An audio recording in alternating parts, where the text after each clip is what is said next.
Un capacitor es un dispositivo eléctrico que guarda energía eléctrica y se construye con dos placas conductoras que están colocadas de forma paralela y un material aislante que se llama dieléctrico, el cual se encuentra en medio de estas dos placas. El símbolo para el capacitor en un circuito es el siguiente. El capacitor es un elemento pasivo que almacena energía de forma que pueda regresar al circuito. Uno de los parámetros de los capacitores es la capacitancia. La capacitancia se calcula C es igual a Q sobre B, donde C se representa en farad con una F, Q es coulombs y se representa con una C, y B son los volts que se representa con una B.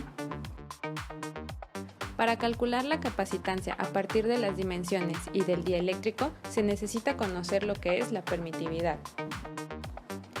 La proporción de la densidad del flujo entre la intensidad del campo eléctrico en el dieléctrico se denomina la permitividad del dieléctrico. Esta es una medida de la facilidad con la que el dieléctrico va a permitir el establecimiento de líneas de flujo dentro de él.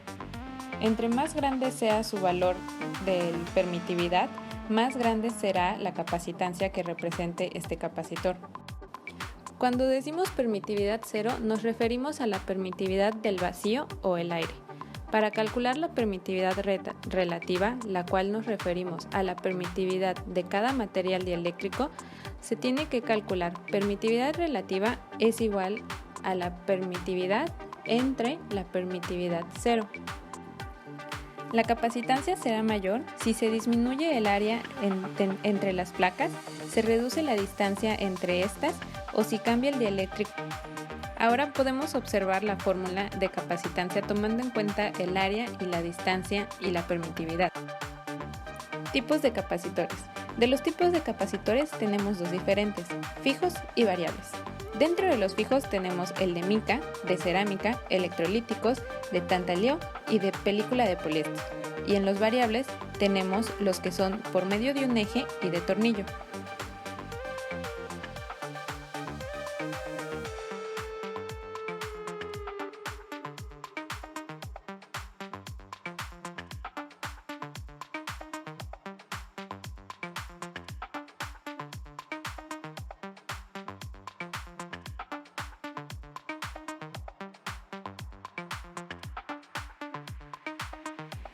Ahora vamos a demostrar las fórmulas de la capacitancia total en un circuito en serie y en paralelo.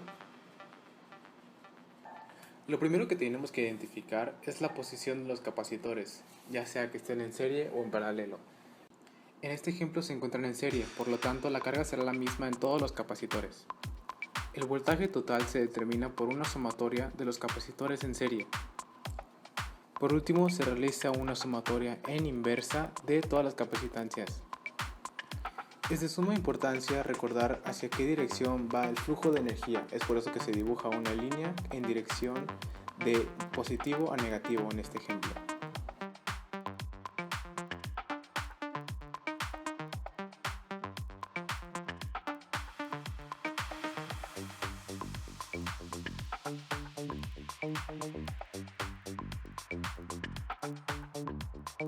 Ahora vamos a determinar las fórmulas que son totalmente diferentes cuando los capacitores se encuentran en paralelo. En este ejemplo tenemos tres capacitores en paralelo y una fuente de voltaje. La carga total será determinada por una sumatoria de las cargas en los capacitores. Recordando las leyes de conservación de la energía, el voltaje será el mismo en todos los capacitores. Por último, la capacitancia total será determinada por una sumatoria de las capacitancias de los capacitores. No olvidemos agregar las líneas indicativas del flujo de energía. Una vez aprendidas las fórmulas de los capacitores en un circuito, pasaremos a hacer un ejercicio.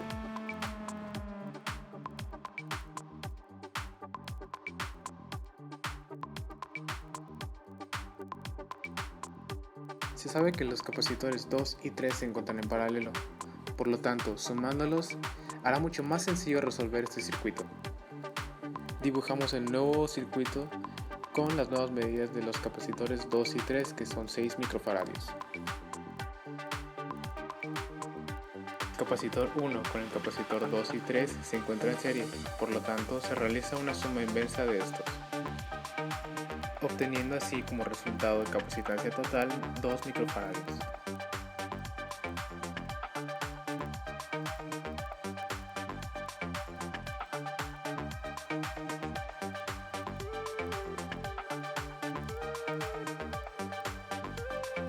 Una vez que tenemos el resultado de la capacitancia total, es posible obtener la carga total conforme a la fórmula de capacitancia por voltaje. El resultado es 240 microcoulombs.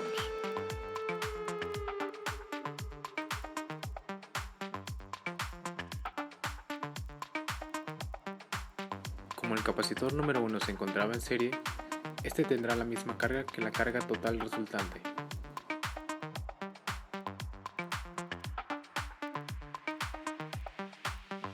Pasaremos a trabajar con los voltajes para poder determinar las cargas en los capacitores 2 y 3 que se encontraban en paralelo.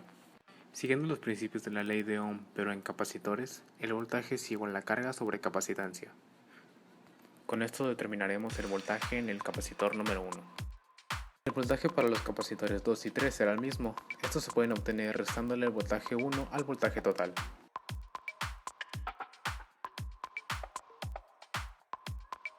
Por último, trabajaremos con las cargas 2 y 3 que quedaron pendientes desde el principio. Y siguiendo los principios de la ley de Ohm, carga es igual a capacitancia por voltaje.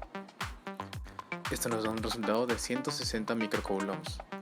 Aplicando la misma fórmula para la carga 3, obtenemos de resultado 80 microcoulombs. Con esto hemos terminado el ejercicio.